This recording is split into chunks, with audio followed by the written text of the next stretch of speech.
Welcome students. Today we are going to discuss ISA 320, that is relating to materiality in planning and performing an audit. ठीक है, तो इस standard में basically हम ये discuss करेंगे कि how we determine the materiality amount, ठीक है, परफॉर्मेंस मटेरियलिटी, ट्रिवियल मटेरियलिटी और उससे रेलिवेंट ऑडिटर्स की क्या ड्यूटीज़ हैं। ठीक है, आपको पता है मटेरियलिटी जो है ऑडिट पॉइंट ऑफ व्यू से मतलब बहुत इम्पोर्टेंट टॉपिक है। ठीक है, और बहुत एक वाइड टॉपिक है, जजमेंटल एरिया है ये। ठीक है, तो सबसे पहले तो हम ये देखते हैं कि मटेरियलिटी का कॉन्सेप्ट क्या है। ठीक है, मटेरियलिटी का क्या है कि कोई भी एक ऐसी इंफॉर्मेशन, मतलब जो मटेरियल, अगर हम देखें कि मटेरियल की क्या डेफिनेशन है, मटेरियल से मुराद कि कोई भी ऐसी इंफॉर्मेशन जिससे यूज़र्स के इकोनॉमिक डिसीजंस इम्पेक्ट हो। ठीक है, मतलब let's suppose financial statements, client ने हमें फाइनेंशियल स्टेटमेंट दी ऑडिटर्स को और कहा कि इनको ऑडिट कर दें। ठीक है, अब उन फाइनेंशियल स्टेटमेंट्स में लेट्स सपोज कोई एक ऐसी फिगर थी जो कि मिसस्टेटेड थी, मतलब उसमें कोई इश्यूज था, वो ठीक नहीं थी। ठीक है, और ऑडिटर्स ने उसे जो है लेट्स सपोज के उसे सही जो है ना वो रिपोर्ट कर दिया, ओपिनियन मॉडिफाई नहीं किया अपना, उस पर कोई इम्पेक्ट नहीं लिया और वो पब्लिश होगी। ठीक है, अब उसकी बेस पे शेयर होल्डर्स ने कोई डिसीजन ले लिया। ठीक है, और बाद में जब वो इन्फॉर्मेशन रॉन्ग प्रूव हो गई तो शेयर होल्डर का नुकसान हो गया। तो इन चीज़ों से बचने के लिए, मतलब देखें ना, ऑडिटर्स जो हैं वो पब्लिक इंटरेस्ट में काम करते हैं। ठीक है, मतलब इंडिपेंडेंट होते हैं, इनका अपना कोई इंटरेस्ट नहीं होता कंपनी से। ठीक है, तो लिहाजा इन्हें जब ये काम पब्लिक इंटरेस्ट में करते हैं तो इन्हें ये भी कंसिड्रेशन फिर रखना होती है कि कौन सी चीज़ यूज़र्स ऑफ फाइनेंशियल स्टेटमेंट्स के लिए मटेरियल है। मतलब सिग्निफिकेंट का लफ्ज़ इस्तेमाल करना ज़रूरी नहीं, मतलब कोई कौन सी चीज़ है जो कि उनके लिए इम्पोर्टेंस है, जिससे उनके इकोनॉमिक डिसीजंस जो हैं वो इम्पैक्ट हो सकते हैं। ठीक है, तो मटीरियलिटी बेसिकली क्या है कि कोई भी अमाउंट जो कि मटेरियल हो, किसके लिए, मतलब एक इम्पोर्टेंट हो यूजर्स ऑफ फाइनेंशियल स्टेटमेंट्स के लिए। ठीक है, अब ये मटेरियलिटी बेसिकली है, ये क्वालिटेटिव भी हो सकती है और क्वांटिटेटिव भी हो सकती है। क्वालिटेटिव क्या है कि कोई भी एक ऐसी इन्फॉर्मेशन थी जो कि कंपनी ने अपने अकाउंट्स में डिस्क्लोज़ नहीं की, ऑडिटर्स ने रिपोर्ट दे दी, क्लीन रिपोर्ट दे दी, अनमोडिफाइड रिपोर्ट दे दी, लेकिन बाद में जाकर किसी भी रीजंस की वजह से जो उन्होंने डिस्क्लोज़ नहीं की थी, बाद में डिस्क्लोज़ की और शेयर होल्डर्स का नुकसान हो गया। मतलब वो लोग जिन्हें अगर उस इंफॉर्मेशन का पता चल जाता तो वो उस कंपनी में इन्वेस्ट ना करते या अपनी शेयर होल्डिंग जो है उसको कोशिश करते कि उसको बेच दें, क्योंकि उन्हें इशू का पता चल जाता कि ये कंपनी में इशू चल रहा है। लेकिन वो ऐसा उन्हें पता नहीं चला। क्यों नहीं पता चला? क्योंकि ऑडिटर्स ने जो रिपोर्ट दी जो कि पब्लिक होना थी, फाइनेंशियल स्टेटमेंट्स कंपनी ने जो प्रिपेयर करके ऑडिट करवाई, उनमें ऐसी कोई किसी बात का जिक्र नहीं था। ठीक है, तो इन प्रैक्टिकल्स प्रॉब्लम्स को रिजोल्व करने के लिए जो ऑडिटर है वो एक मटेरियलिटी डिसाइड करता है। ठीक है, वो मैंने आपको बता दिया कि क्वांटिटेटिव भी हो सकती है और क्वालिटेटिव। क्वांटिटेटिव क्या है कि देखिए ना, फाइनेंशियल स्टेटमेंट है, लिस्टेड कंपनी अगर है, इतनी बड़ी होती है, ठीक है, उसका जो assets, liabilities, revenue, income, expenses ज़्यादा होते हैं। ठीक है, तो उस केस में छोटी मोटी अमाउंट की एरर्स, मिस्टेक्स, ठीक है, गलती, कमी, कोताही, ये चीज़ें चल रही होती हैं। ठीक है, लेकिन उनसे शेयर होल्डर्स को इतना ज़्यादा फ़र्क नहीं पड़ रहा होता। ठीक है, मतलब वो उनके लिए कोई इतनी अहमियत की हामिल नहीं होती, इतनी इंपॉर्टेंट नहीं होती। तो ऑडिटर्स जो है वो फिगर एक डिसाइड कर लेता है कि वो कौन सी फिगर है जिससे शेयर होल्डर्स की जो डिसीजंस हैं वो इम्पैक्ट नहीं होंगे। ठीक है, मतलब वो इन्फ्लुएंस नहीं होंगे, जिसकी बेस पर उन्हें कोई नुकसान नहीं होगा। ठीक है, तो मटेरियलिटी, और अगर वो फिगर उसे, मतलब ऑडिटर एक फ़िगर डिसाइड कर लेता है। ठीक है, और उसके बाद अगर उस फिगर, मतलब कोई मिस स्टेटमेंट होती है अकाउंट्स में, और ऑडिटर्स की रिस्पॉन्सिबिलिटी है कि वो इसको मैनेजमेंट से पहले डिस्कस करे, उसको रिजोल्व करवाने की कोशिश करे। अगर नहीं होता तो उसका इम्पैक्ट अपनी रिपोर्ट पे ले। ठीक है, क्योंकि उसे पता है कि ये मैंने फिगर डिसाइड की थी मटेरियलिटी की, और अब जो फाइनेंशियल स्टेटमेंट्स में क्लाइंट ने लेट्स सपोज उसको सही नहीं किया, तो लिहाजा मैंने ऑडिट रिपोर्ट में बताना है यूज़र्स को कि भाई ये इशू है। ठीक है, ताकि कल को अगर कोई वो जो इशू है वो एक्चुअली रियलाइज़ हो, मतलब मटेरियलाइज़ हो, तो ऑडिटर्स के पास उसका रिस्पॉन्स हो के देखें ये मैंने अपनी ऑडिट रिपोर्ट में ये पॉइंट हाईलाइट कर दिया था उसी टाइम, ठीक है। तो मटीरियलिटी क्या है वो ज़रूरी है, ठीक है, यूजर्स ऑफ फाइनेंशियल स्टेटमेंट के लिए ज़रूरी है। तो कुछ जो फाइनेंशियल रिपोर्टिंग फ्रेमवर्क है ना वो आपको बता देते हैं मटीरियलिटी के जो अकाउंट्स हैं उनकी मटीरियलिटी ये है। लेट्स सपोज वो कह दें कि जो यूज़र्स हैं ना, लेट्स सपोज गवर्नमेंट की एंटिटी है, ठीक है, और वो साथ में लिस्टेड क्लाइंट भी है, तो वो बता देते हैं कि अपने कि हमारे लिए इतनी अमाउंट जो है वो मटीरियल है, ठीक है। तो ऑडिटर्स को अगर उससे ज़्यादा अमाउंट की या उतनी अमाउंट की कोई मिस स्टेटमेंट नज़र आएगी, ठीक है, तो वो उसको रिपोर्ट करेगा। और अगर नहीं बताता तो फिर ऑडिटर्स ने खुद डिसाइड करना होती है कि कौन सी अमाउंट मटीरियल है, ठीक है। If financial reporting framework does not include a discussion on materiality, then misstatement, including omission, expected to influence the economic decision of user of financial statement, size or nature of misstatement, or common financial information needs of the user as a group. ये auditors की responsibility है, उसने materiality की एक figure decide करनी है, ठीक है, कि भाई कौन सी अमाउंट है। लेट्स सपोज वो किसी प्रॉफिट का परसेंटेज एक ले ले कि लेट्स सपोज 5% ऑफ पीबीटी जो है ना एक मटेरियल अमाउंट है, लिहाजा इससे जितनी भी बड़ी या इस जितनी अमाउंट की अगर कोई मुझे मिस स्टेटमेंट नज़र आई तो मैं उसको रिपोर्ट करूँगा, ठीक है। और तो फिर ठीक है, अब आगे हम पढ़ते हैं कि मतलब ऑडिटर्स की से रेलिवेंट ड्यूटीज़ क्या हैं, ठीक है। ये जो अभी मैंने आपको बताया है कि वो 5% रेवेन्यू का डिसाइड करे मटीरियलिटी की फिगर, या 1% डिसाइड करे, या 2% प्रॉफिट बिफोर टैक्स का डिसाइड, ये मतलब व्हाट्सएवर जो फिगर डिसाइड करे, ठीक है, ये उसकी जजमेंटल एरिया है कि वो कितनी फिगर्स। और ज़ाहिर बात है अगर क्लाइंट छोटा हो, उसकी स्कोप जो है वो कम हो, तो हम कम फिगर ही डिसाइड करते हैं मटीरियलिटी की। उससे ये होता है क्योंकि देखें जितनी ज़्यादा मटीरियलिटी कम फिगर डिसाइड होगी ना, उतना ही हमें जो हमारे ऑडिट प्रोसीजर हैं वो ज़्यादा परफॉर्म करना पड़ेंगे, ठीक है, क्योंकि हमारा रिस्क बढ़ जाता है इस केस में, ठीक है। मटीरियलिटी का रिस्क के साथ डायरेक्ट मतलब एक रिलेशन है, इन्वर्स का है कि अगर मटीरियलिटी कम होगी तो हमारा रिस्क ज़्यादा होगा, ठीक है। और अगर मटीरियलिटी ज़्यादा हुई तो इसका मतलब है कि हम इतना कोई रिस्क नहीं है, हम आसानी से ना गो हेड कर सकते हैं, ठीक है। तो ऑडिटर्स की ड्यूटी क्या है, सबसे पहले ऑडिटर्स ने ओवरऑल ऑडिट स्ट्रेटजी प्लानिंग जब बना रहे होते हैं, आइज़ा 300 हमने पढ़ा है उसमें, तो उस टाइम ऑडिटर्स ने मटीरियलिटी की फिगर डिसाइड करनी है financial statement as a whole, ठीक है। अब determine the materiality level for specific transaction. अब ऑडिटर्स जो है वो प्रॉफिट बिफोर टैक्स का 5% भी ले सकता है, रेवेन्यू का 1% भी ले सकता है, ठीक है।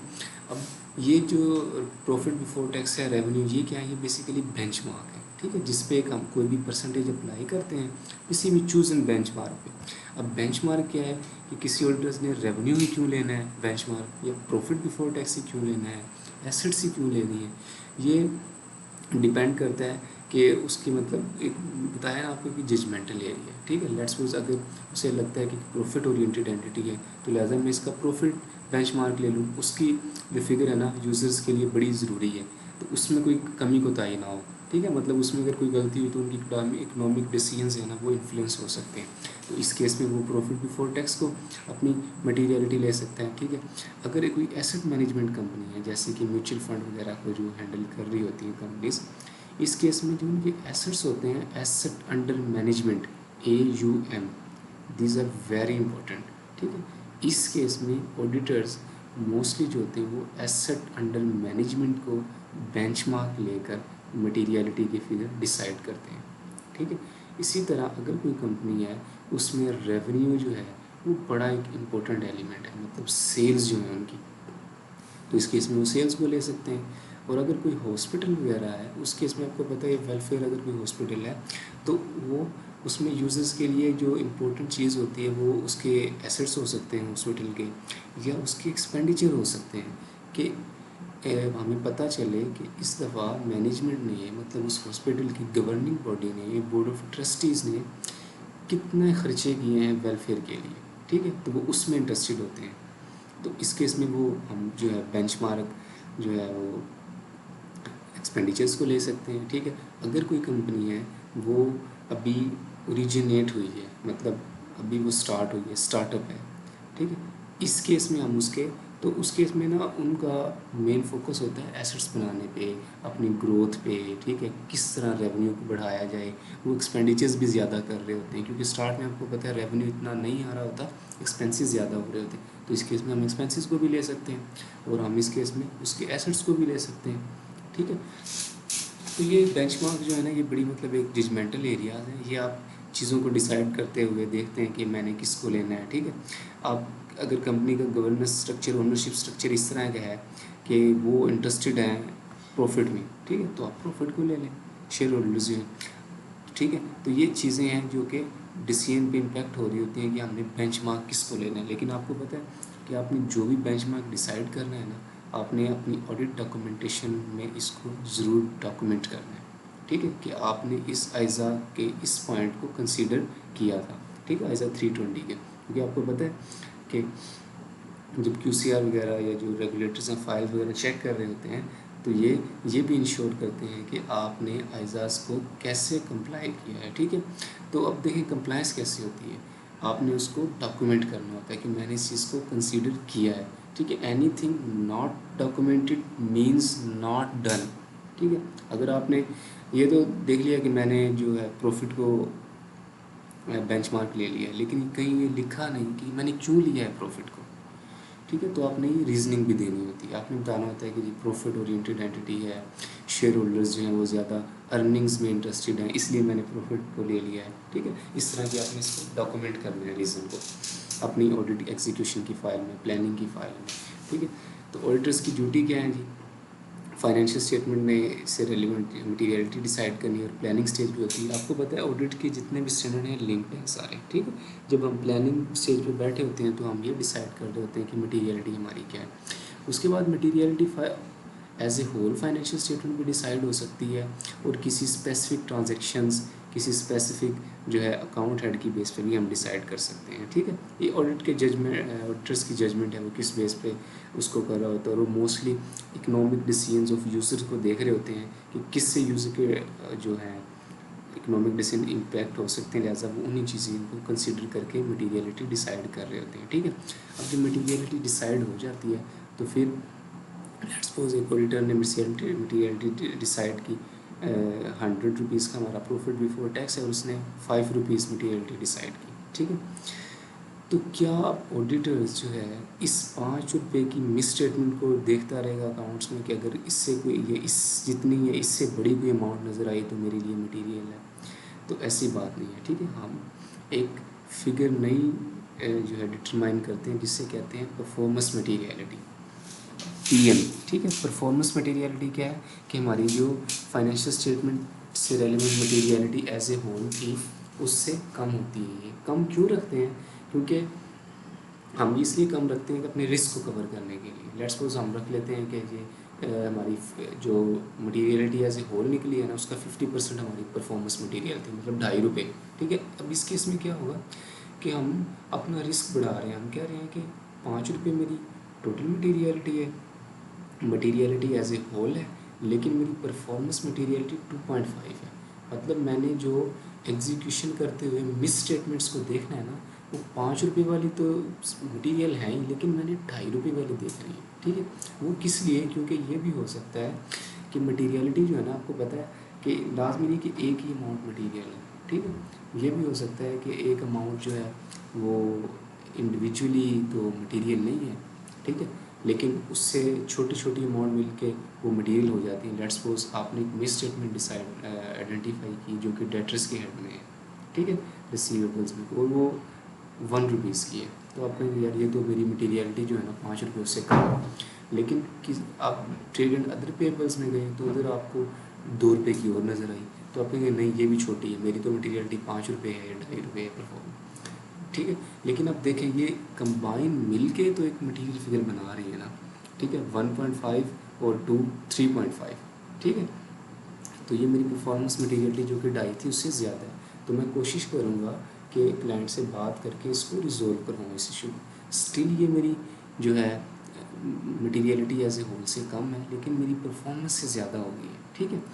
तो मैं इसको भी रिजोल्व करवाने की कोशिश करूँगा। लेकिन याद रखिएगा, अगर मेरी परफॉर्मेंस मटीरियलिटी के बराबर मिस स्टेटमेंट होगी है तो मैं उससे ओपिनियन को मॉडिफाई नहीं करूँगा। ठीक है, क्यों नहीं करूँगा? क्योंकि मेरी जो मटीरियलिटी एज ए होल थी वो ज़्यादा है, और इसीलिए हम मटीरियलिटी जो परफॉर्मेंस मटीरियलिटी वो कम रखते हैं, ताकि एग्जीक्यूशन स्टेजेस पे जब जाएं और कोई इस तरह की मिस स्टेटमेंट आइडेंटिफाई हो तो हम उसको कवर कर लें। मतलब हमने पहले ही हमारा मटीरियलिटी का लेवल कम रखा हो। जब आप मटीरियलिटी का लेवल कम रखेंगे तो आप ज़्यादा प्रोसीजर परफॉर्म कर रहे होंगे, आपका रिस्क असेसमेंट बढ़ जाएगा। ठीक है, तो मतलब आप अपने रिस्क को कवर कर रहे होंगे। तो परफॉर्मेंस मटीरियलिटी क्या है जी? The amount set by an auditor less than the materiality for a financial statement as a whole. ठीक है, क्यों करते हैं? To reduce appropriate level of the probability that the aggregate amount of the uncorrected या undetected misstatement exceed the materiality of the financial statement as a whole। कम इसलिए रखते हैं कि अगर कोई अनकोरेक्टेड या अनडिटेक्टेड मिसस्टेटमेंट्स हैं वो कंबाइन होकर हमारी मटेरियल फिगर के बराबर ना बन जाएं, जो कि एज ए होल है। ठीक है, इसलिए हम इसको कम रखते हैं तो हम प्रोसीजर ज़्यादा परफॉर्म कर रहे होते हैं। होपफुली आपको चीज़ें समझ आ रही होंगी, प्रैक्टिकल चीज़ें हैं सारी। ठीक है, उसके बाद है रिव्यू ऑफ मटीरियलिटी। तो क्या जब एक दफ़ा हमने प्लानिंग स्टेज पे बैठकर मटीरियलिटी डिसाइड कर ली कि ये फिगर मटीरियल है, तो क्या अब वो फिगर चेंज नहीं हो सकती? नहीं, ऐसी बात नहीं, फिगर चेंज हो सकती है। क्यों? क्योंकि कुछ सर्कमस्टांसेस ऐसे अब ओरिजिनेट हुए, आपने इंस्पेक्शन की, जब एग्जीक्यूशन स्टार्ट की, फील्ड वर्क किया, तो पता चला कि नहीं, हमें मटीरियलिटी को रिवाइज करना चाहिए, या कुछ एडजस्टिंग एंट्रीज होगी जो पीबीटी आपने पहले लिया था, अब क्लाइंट ने उसमें एडजस्टिंग एंट्रीज की हैं, उससे वो फिगर चेंज होगी। तो आपको पता है वो फिगर चेंज होगी तो आपकी मटीरियलिटी चेंज हो जाएगी, क्योंकि आपकी बेस फिगर ही चेंज होगी, तो अब मटीरियलिटी रिवाइज हो सकती है। ठीक है, जब भी मटीरियलिटी रिवाइज होगी तो आपने उसके रीजंस को डॉक्यूमेंट करना है। ठीक है, कि क्यों डिसाइड हुई है, और ये देखना है कि मैंने जो पहले ऑडिट प्रोसीजर परफॉर्म किए हुए थे पिछली मटीरियलिटी के बेसिस पे, क्या वो अभी भी still whether they are appropriate.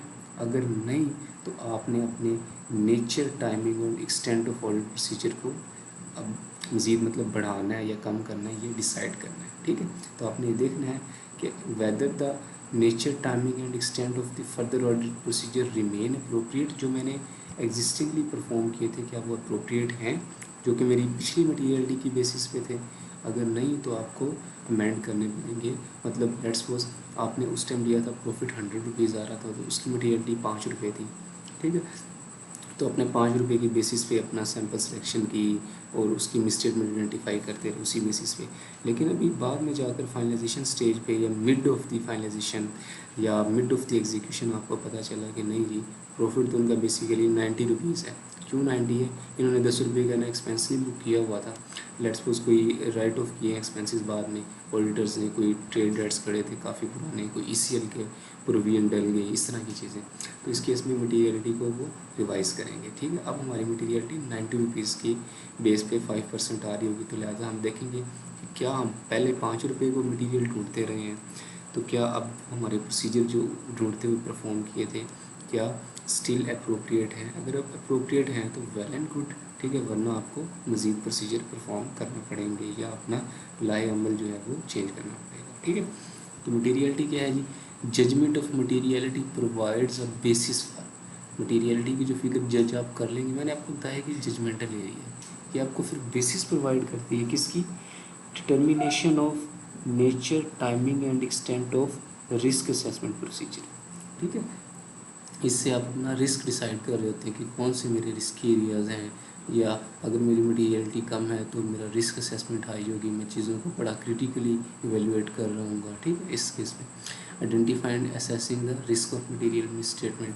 ठीक है, मटीरियलिटी की फिगर डिसाइड होगी तो फिर मैं जो रिस्क ऑफ मटीरियल मिसस्टेटमेंट है उनको भी मतलब आइडेंटिफाई कर रहा हूँ। ठीक है, और मैं अपने ऑडिट प्रोसीजर की एक्सटेंट वगैरह को भी देख रहा हूँ कि ये मेरे लिए अमाउंट मटीरियल है, तो लिहाजा मैंने ये प्रोसीजर परफॉर्म करने हैं। ठीक है, और इतनी अमाउंट की मेरे लिए कोई भी मिसस्टेटमेंट मटीरियल होगी और मैं उसका रेलिवेंट इम्पैक्ट अपनी ऑडिट रिपोर्ट में लूँगा, अगर क्लाइंट उसको सही तरीके से मतलब नहीं उसको रिजोल्व करते हैं। तो ये सारी थी हैंड्स आउट। अब आ जाते हैं हम स्टैंडर्ड पे। ठीक है, तो ये जी स्टैंडर्ड है, materiality in planning and performing and audit. ठीक है, स्टैंडर्ड है सबसे पहले वही स्टैंडर्ड का जिस तरह होता है, स्कोप है, ठीक है, इफेक्टिव डेट है इसकी, ऑब्जेक्टिव है, डेफिनेशन है, रिक्वायरमेंट्स है और एप्लीकेशन जो है गाइडेंस मटेरियल है इसका। तो मैंने हाईलाइट किया है स्टैंडर्ड आपके लिए, तो जो कि मोस्ट इम्पोर्टेंट जो चीज़ें हैं या रेलिवेंट चीज़ें हैं वही हाईलाइट की हुई हैं, ठीक है। तो अब जैसे सबसे पहले क्या है, इफेक्टिव कब हुआ था ये स्टैंडर्ड इफेक्टिव है ये ऑडिट्स के लिए जो कि 15 दिसंबर 2009 के बाद के ऑडिट्स हैं, ऑन और आफ्टर, ठीक है। उसके बाद क्या है, ऑब्जेक्टिव है इसका। ऑब्जेक्टिव क्या है, जो the objective of the auditor is to apply the concept of materiality, ठीक है, in planning and performing the audit. उसके बाद रिक्वायरमेंट्स में अगर हम आए, रिक्वायरमेंट्स क्या है, डेफिनेशन आप देखेंगे तो उन्होंने मटीरियलिटी की डेफिनेशन दी हुई है और परफॉर्मेंस मटीरियलिटी की। परफॉर्मेंस मटीरियल हम पढ़ के आए, क्या होती है कि मीन्स एनी अमाउंट और amount set by the auditor at less than materiality for the financial statement as a whole, ठीक है। उसके बाद ये क्या है, मिस स्टेटमेंट क्या होती है, मिस स्टेटमेंट किस में हो सकती है, मिस स्टेटमेंट कोई रिस्क एरर हो सकता है, कोई ओमिशन हो सकती है, किसी डिस्क्लोजर की ओमिशन हो सकती है या किसी डिस्क्लोजर का अप्रोप्रिएट ना हो, तो ये सारे मिस स्टेटमेंट्स हैं, ठीक है। रिक्वायरमेंट्स क्या हैं जी, ऑडिटर्स ने मटीरियलिटी की फिगर डिसाइड करनी है, परफॉर्मेंस मटीरियलिटी डिसाइड करनी है, क्यों करनी है, क्योंकि इससे जो इकोनॉमिक डिसीजंस है यूज़र के वो इन्फ्लुएंस हो सकते हैं, ठीक है। The auditor shall determine the performance materiality for the purpose of assessing the risk of material misstatement, ठीक है, in determining the nature, timing and extent of further audit procedure। उसके बाद लिखा है जो रिवीजन एज ऑडिट प्रोग्रेस। आपने एक दफ़ा मटीरियलिटी की फिगर डिसाइड कर ली, तो जैसे जैसे ऑडिट प्रोग्रेस होगा तो आपने उसको भी देखते हैं कि मेरी स्टिल मटीरियलिटी अभी अप्रोप्रिएट है या नहीं है, ठीक है। और डॉक्यूमेंट आपने क्या चीज़ें करनी है जी, मटीरियलिटी डिसाइड करनी है जिसे ऑडिट गेज हम कहते हैं, ठीक है, ये मेरी मटीरियलिटी है, ये मेरी परफॉर्मेंस मटीरियलिटी है, ठीक है। Financial statement as a whole के लिए ये है, और अगर किसी स्पेसिफिक क्लास ऑफ ट्रांजैक्शंस वगैरह के लिए, अकाउंट बैलेंस के लिए ये है, ये मेरी परफॉर्मेंस मटीरियलिटी है। और अगर कोई रिवीजन आती है तो वो भी आपने डॉक्यूमेंट करनी है, ठीक है। तो ये चीज़ें वही हैं कि ये क्यों करते हैं हम, क्योंकि ऑडिटर्स का रिस्क होता है कि अगर कोई अमाउंट जो कि मटेरियल थी और मैंने उसको मतलब मटेरियल कोई मिस स्टेटमेंट थी लेकिन मैंने उसको कंसीडर नहीं किया और मैंने अनमोडिफाइड रिपोर्ट इशू कर दी, ठीक है। ऑडिट रिस्क क्या होता है कि audit risk is the risk that the auditor express an inappropriate audit opinion when the financial statements are materially misstated, ठीक है। मतलब फाइनेंशियल स्टेटमेंट मिसस्टेटेड थी लेकिन आपने जो है अनमोडिफाइड रिपोर्ट दे दी, ठीक है। तो ये ऑडिटर का रिस्क है। उसके बाद जो मटीरियलिटी है वही चीज़ें लिखी हुई है कि मटीरियलिटी क्वांटिटेटिव भी हो सकती है, क्वालिटेटिव भी हो सकती है, मतलब किसी डिस्क्लोजर में मिसिंग है तो क्वालिटेटिव है, ठीक है। तो ये सारा पढ़ने से लायक है, चीज़ें वही हैं जो मैंने आपको बताई हैं लेक्चर में, या जो आपकी बेस सेट की है वही आपको मिलेगी, ठीक है। बेंचमार्क के बारे में जिक्र है कि अपने बेंचमार्क लेते हुए एसेट्स लायबिलिटी किसी को भी ले सकते हैं, ठीक है। ये देखना है कि यूज़र्स किसको ज़्यादा अटेंशन देते हैं, अपने उस हिसाब से लेने हैं, ठीक है। अगर वो प्रॉफिट को देते हैं तो प्रॉफिट को लेना है, ठीक है। एंटिटी के लाइफ साइकिल को देखना है, ओनरशिप स्ट्रक्चर को देखना है, उस हिसाब से अपने मटीरियलिटी डिसाइड करनी है, ठीक है। उसके बाद देखें जैसे लिखा हुआ है कि द ऑडिटर में consider 5% of PBT from continue operation, मतलब 5% ले ले, और अगर रेवेन्यू के केस में वो 1% ले ले, जो भी है सारा लिखा हुआ है, ठीक है। तो ये आप इसको पढ़ लीजिएगा। पब्लिक सेक्टर एंटिटी के केस में अब देखें ना, जो एसेट्स जो हैं वो बड़े इंपॉर्टेंट होते हैं, ठीक है। तो इस केस में एसेट्स आपको अप्रोप्रिएट बेंचमार्क ले सकते हैं, क्योंकि गवर्नमेंट और एंटिटी होती है मोस्टली, ये पब्लिक का पैसा इन्वॉल्व होता है, तो आप उनमें जो एसेट्स हैं वो बड़े इंपॉर्टेंस है, उनको आप एज ए बेंचमार्क यूज़ कर सकते हैं for determining the value of materiality, ठीक है। उसके बाद जी मटीरियलिटी जो है प्रोफेशनल जजमेंट है आपकी, और वही रिवीजन का जिक्र है कि अगर कोई भी सर्कमस्टांसिस चेंज हो जाते हैं तो आपने मटीरियलिटी की फिगर को भी उसी बेस पे रिवाइज करना है, ठीक है। होपफुली आपको चीज़ें समझ आई होंगी। ये स्टैंडर्ड आप पढ़ सकते हैं, एक दफ़ा मैंने आपको हैंड्स आउट से पढ़ाया है, उससे आपको एक बेस सेट की है और उसके बाद आपको जो स्टैंडर्ड है उससे भी गो थ्रू करवा दिया, ठीक है। चीज़ें मैंने कम हाईलाइट की थी या बहुत जो कम इम्पोर्टेंस चीज़ें हैं वही हाईलाइट की थी। आप स्टैंडर्ड को, आपको मैं यही रिकमेंड करूँगा कि आप इसको काइंडली कंप्लीट स्टडी कीजिएगा। ठीक है वही चीज़ें जो हमने डिस्कस की हैं। ठीक है, कुछ चीज़ें ऐसी हैं कि मैंने हाईलाइट नहीं की, लेकिन मैंने बोलते हुए लेक्चर डिलीवरिंग के दौरान वो चीज़ें कवर कर दी हैं। ठीक है जी, बहुत शुक्रिया आपका। अल्लाह हाफ़िज़। इंशाल्लाह नेक्स्ट वीडियो में मिलते हैं। अल्लाह हाफ़िज़।